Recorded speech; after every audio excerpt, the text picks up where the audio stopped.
Working as a babysitter during my college years was a convenient way to earn extra money without compromising my study schedule. I regularly cared for a 5-year-old boy named Tommy, whose parents often went out for work dinners.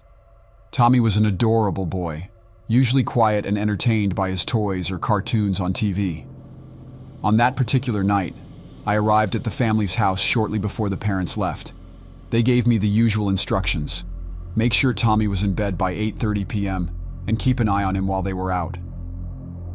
The first few hours went smoothly. Tommy and I watched some cartoons while I prepared dinner.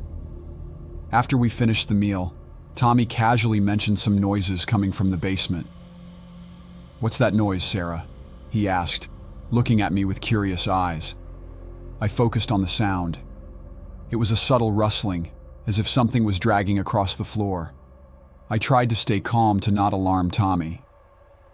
"Oh, it must be the wind knocking against the windows," I said with a reassuring smile. "Nothing to worry about, sweetheart." Tommy still seemed uneasy, so I suggested he play in his room while I checked the basement to reassure him. I had never been to the basement of that house before. It was a dark, damp space mainly used for storage. I descended the stairs slowly, flicking on the basement light to illuminate the gloomy surroundings. At first glance, everything seemed normal. Stacked boxes, old tools, and equipment. I was about to head back upstairs when I noticed something odd. A box seemed to have been recently moved, leaving a small gap. Curious, I approached the box and with a gentle push, moved it to reveal what was hidden behind it. To my horror, there was a small space behind the box, almost like a secret passage. My mind spun with frightening thoughts about what could be concealed there. I decided not to investigate further and quickly returned upstairs. Tommy was playing in his room when I entered. "Everything's okay, Tommy. There's nothing in the basement, just some old boxes," I said, forcing a smile. A few hours passed, and it was almost time for Tommy to go to bed. He was excited to get ready for sleep, and I helped him with his nighttime routines. After ensuring he was comfortable in bed, I headed down to the living room. I was sitting on the couch, scrolling through my phone when I heard a loud noise coming from the basement. My heart raced. It was louder and more distinct than before. Before I could react, I heard Tommy's light footsteps coming down the stairs. He stood at the bottom step, looking at me with wide eyes. "Sarah," I heard it again. "There's someone down there," he whispered, his voice trembling. Instinctively, I grabbed my phone and prepared to call emergency services, while trying to calm Tommy down. "Go to your room and lock the door, Tommy. I'll check the basement," I said, trying to remain composed. I descended the stairs cautiously, feeling the air grow heavier as I approached the basement. The light was dim, but I could see a silhouette moving at the far end of the basement. With my heart in my throat, I switched on the basement light. To my surprise and horror, I saw a dirty, disheveled man crouched near the boxes, rummaging through something. "Who's there?" My voice trembled. The man slowly raised his head, revealing a vacant and unsettling gaze. He seemed surprised to see me there. Without a second thought, I ran back up the stairs and grabbed Tommy, dragging him out of the house. I called emergency services and waited outside, my heart pounding. When the police arrived, I explained what had happened. They searched the basement, but the man had already vanished. Tommy's parents came home, shocked by the situation. We decided it was best for everyone's safety to spend the night elsewhere. In the following days, I was shaken and paranoid. We never found out who the man was or what he wanted. And the haunting idea that he might be in someone else's basement at this very moment.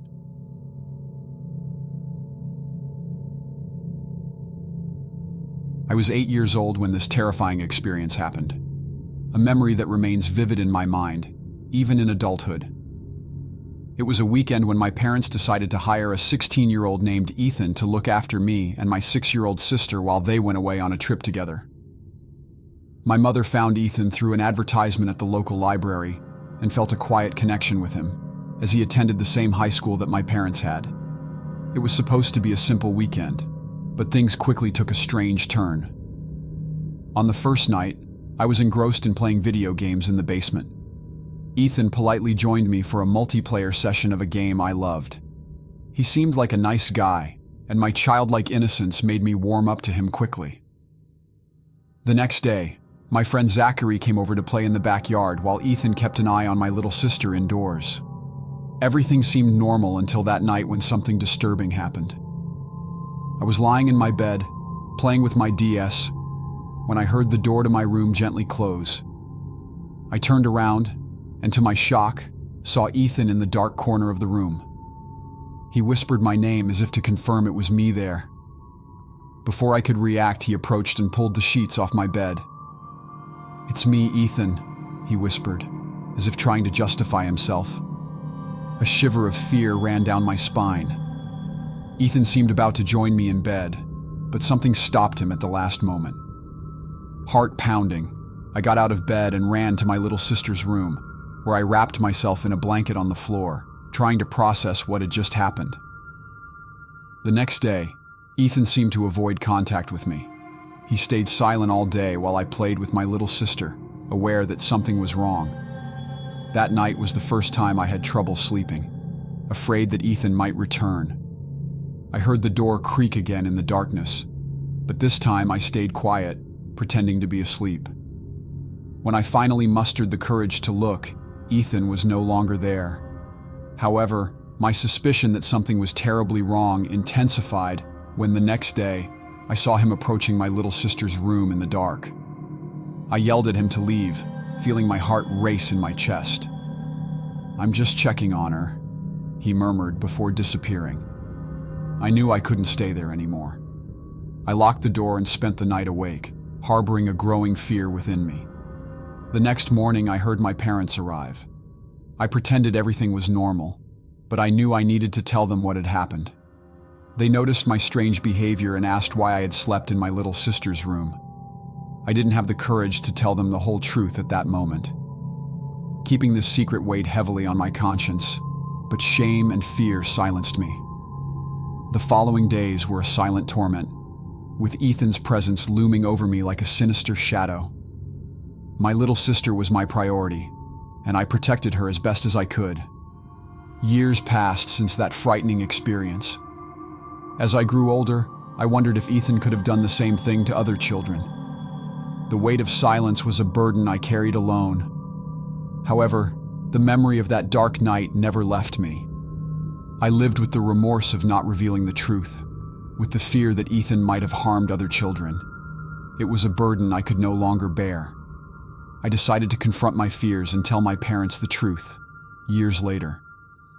The shock and sadness in their eyes were palpable, but there was also gratitude for finally sharing what had tormented me for so long.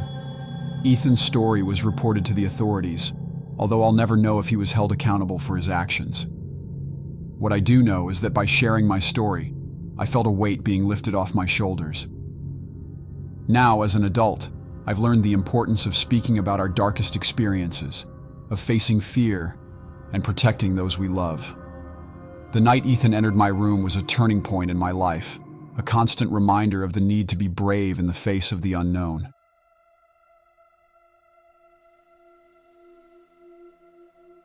When I was 19, I started working as a babysitter for a family living in an old house on the outskirts of town. The parents, Mark and Sarah, had 3 children: 4-year-old Emily, 6-year-old Jack, and 8-year-old Hannah. It was a large house with a spacious garden surrounded by leafy trees. My nights as a babysitter were usually quiet. The parents occasionally went out for dinner or events, and I would look after the children for a few hours. However, one particular night changed everything. It was a cold autumn night, with the wind howling outside. After putting Emily and Jack to bed, I was in the living room with Hannah, who was watching cartoons before bedtime. It was around 9:30 p.m. when we heard a strange noise coming from upstairs. A dragging, muffled sound, as if something was moving through the house. Hannah looked at me wide-eyed. "What was that?" she whispered. I tried to reassure her, saying it was probably just the wind banging against the windows. But something inside me was also uneasy. I decided to check on the children's rooms again to make sure they were safe. As we climbed the stairs, the sound seemed louder. Hannah held my hand tightly as we walked down the dark hallway toward the children's rooms. That's when we heard a creak coming from one of the rooms. Cautiously, I pushed open Emily and Jack's door. It was dark inside with only the dim light of the night lamp. Everything seemed normal, but my heart was racing. I continued to Hannah's room and opened the door. To my surprise, I saw one of the windows slightly open, with the curtain swaying in the wind.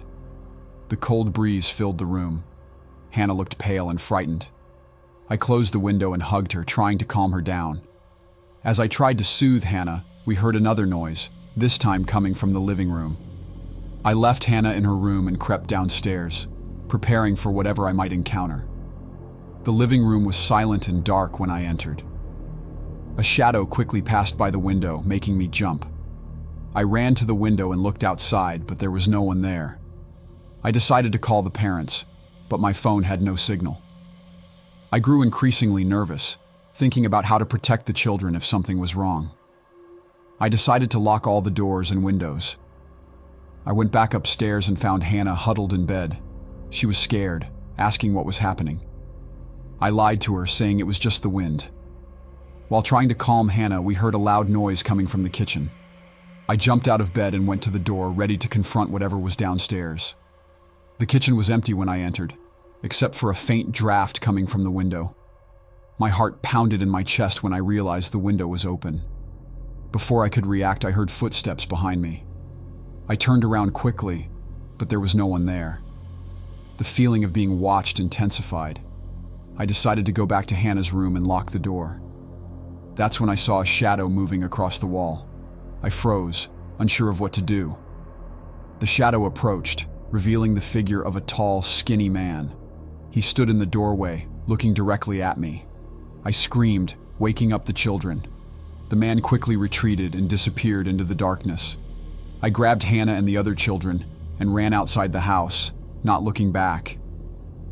I called the police and waited outside with the children until they arrived. I explained what had happened, but when the police entered the house, they found no one inside. The parents arrived shortly after and were horrified by what had happened. We decided it was best for the children to spend the night at a relative's house while the police investigated. We never found out who the intruder was or what he wanted. It was a terrifying experience that I will never forget. After that night, I never worked as a babysitter again and avoided large old houses like the one that had been invaded. Thank you for watching until here. If you enjoyed the video, don't forget to leave a like and subscribe so you don't miss the next ones. See you soon.